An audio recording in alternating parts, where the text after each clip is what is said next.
Hey guys, subscribe for daily content. And if you're shopping for gear, make sure you check out the description for the newest items at some of the very best online retailers. There's also links for some of the items that I personally recommend. Thanks!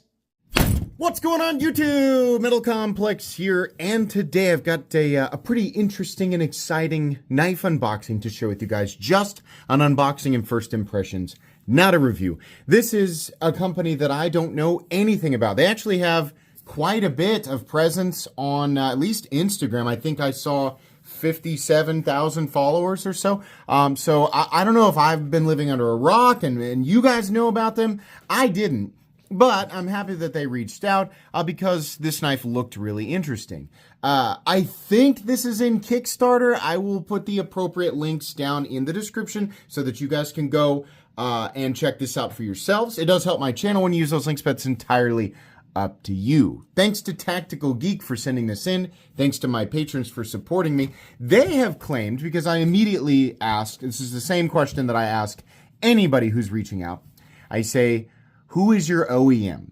And the reason is because it is unbelievably rare somebody is doing like an in-house, USA. And they were upfront about it. They said, I clarified, these are made in China. And they said, yes, but I said, is it like We Knives? Is it Best Tech? Is it Rehab? They said, it's actually, we're doing our own thing.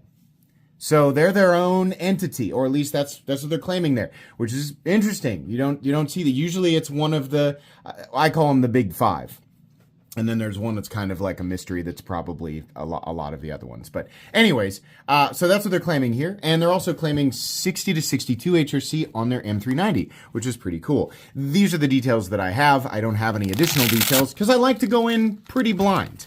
Okay, this is a little bit bigger than I thought it was going to be. I do like big knives, so this is a pleasant surprise. I also like the machining. It makes me think of, I don't know. It makes me think of like a Decepticon.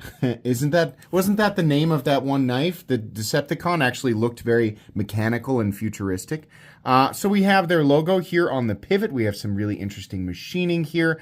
I believe this is all, this piece right here actually might be an overlay that is being held on by both the pivot and the screw back here. But it's neat how it lays over the machining that is underneath. And there's actually, as far as depth goes, there's this layer, then you drop down and there's a little layer underneath. And then even further underneath that, this piece of titanium actually lips down even lower, which is kind of cool. Nice backspacer, full backspacer for sure.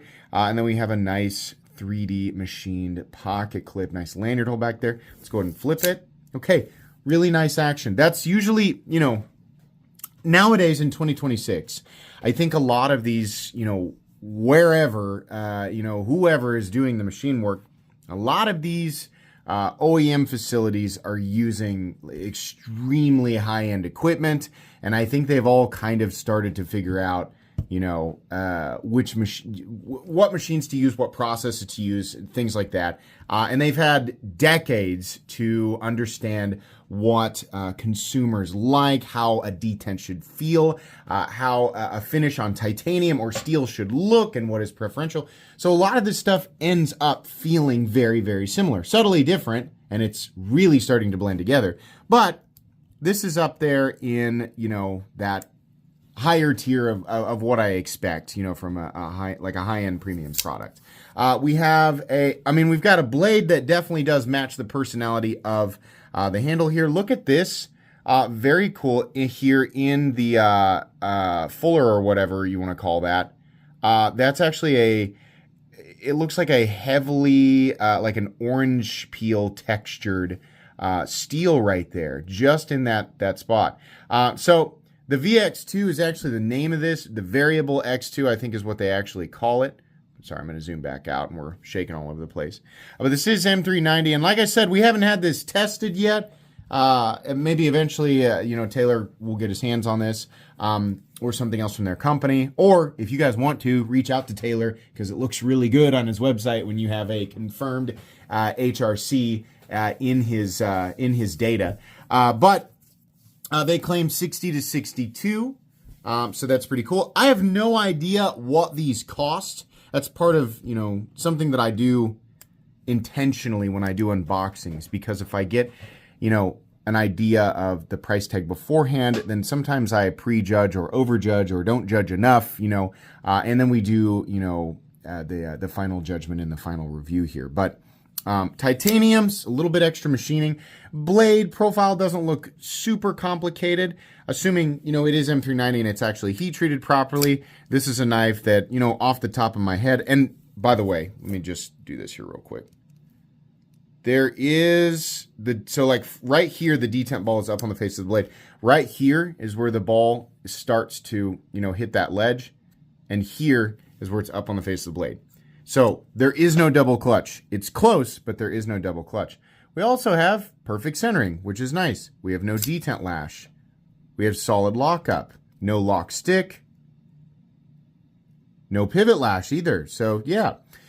Action feels like I can feel the detent ball. Sorry about that. What I started to say was I can feel the detent ball rolling on the face of the blade.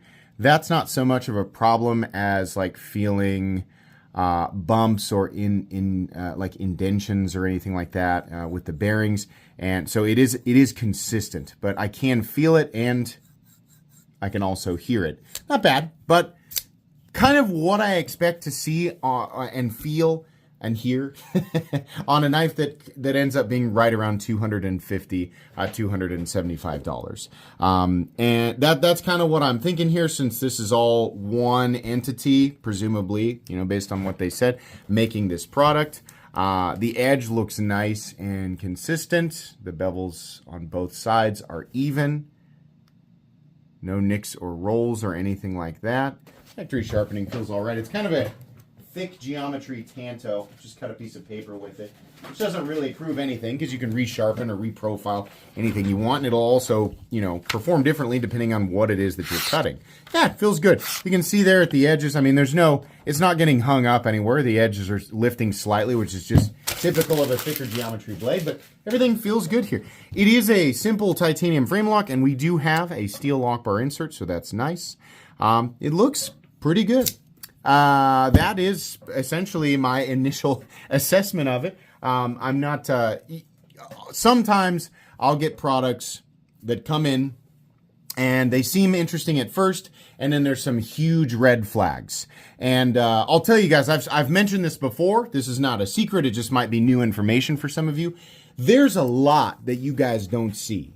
I only actually end up showing 25 to 30% of the stuff that is offered. A lot of the stuff gets to me, and then I experience it, and it's not very good. And a lot of these companies are newer. These are newer entities.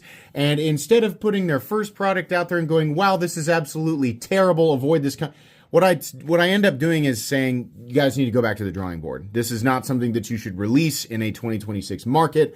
This feels like an incomplete product. It feels like a subpar product, and you'll get eaten alive, which, in my opinion, is probably the better thing to do with a brand new company, so that they can go back and create something that's better and something that you guys actually want to buy. I think that that's a better idea. Now, a company that's been around for a long time and should know how to make a really good product because they have made good products in the past, if they get lazy and make an absolutely terrible product, yeah, that's something that I'm going to show, especially when it is something that should be very good and should be super duper cool. This is my way of doing it. Some people might agree with this or not agree with it. That's fine. That's how I do it here. So basically what I'm saying is the fact that you're seeing this video, the fact that I uploaded it, means that this feels good. This is something that I think, you know, at least before testing the HRC, and of course, you always want to test the composition. I'd say green flags here. This is pretty cool. It might not, you know, blow the socks off of everybody. It might not be everybody's thing. This is angled upwards, and that's nice. We do have jimping here, so as you're gripping it, you're kind of pushing your index finger into it, but it's not bad. Had you gone 90 degrees, or especially like the downward angle, no. But outside of that, it's fine. You're going to feel some of these areas. Like, these are all nicely knocked down. There's nothing sharp here, but all of these different ledges, and then these areas where, you know, it's essentially a hole, and then it drops down here. you're going to be feeling all of that. So it's not sharp, it's not unpleasant, it's just there's lots of ledges that you're going to be feeling while you're squeezing it. There is jimping. I kind of wish that it extended a little further out here, but it's fine.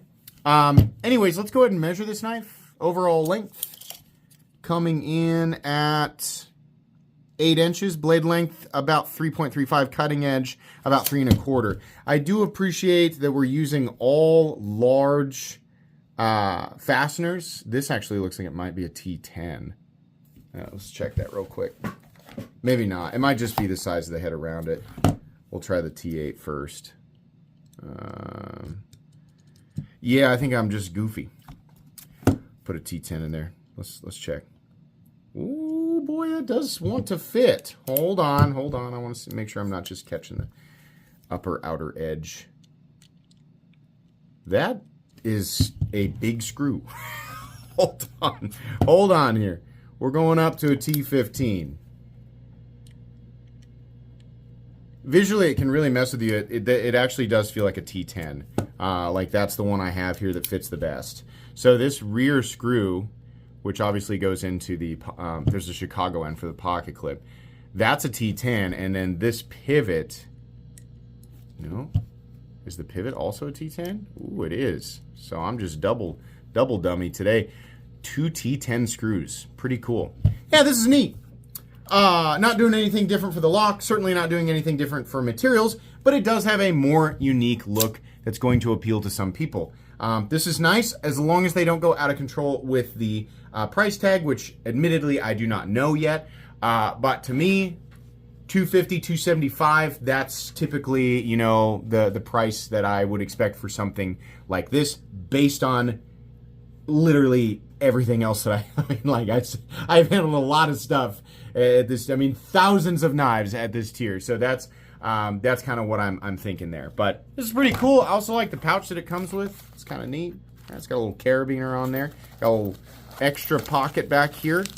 Kind of nice. So anyways, I'll have the Kickstarter linked in the description, and then we will do a full comprehensive review of this down the road. That's going to be it today, guys. Please make sure to follow me on Instagram at metal_complex. If you enjoyed this video, leave a like. If you'd like to check out my other content, I do, of course, have lots of videos of knives that are either expensive or inexpensive that I do or don't like, so check those out. And if you enjoy all my content, go ahead and click on that Metal Complex logo right there and subscribe, because there's definitely more coming. Thanks again for watching, everybody, and have a great day.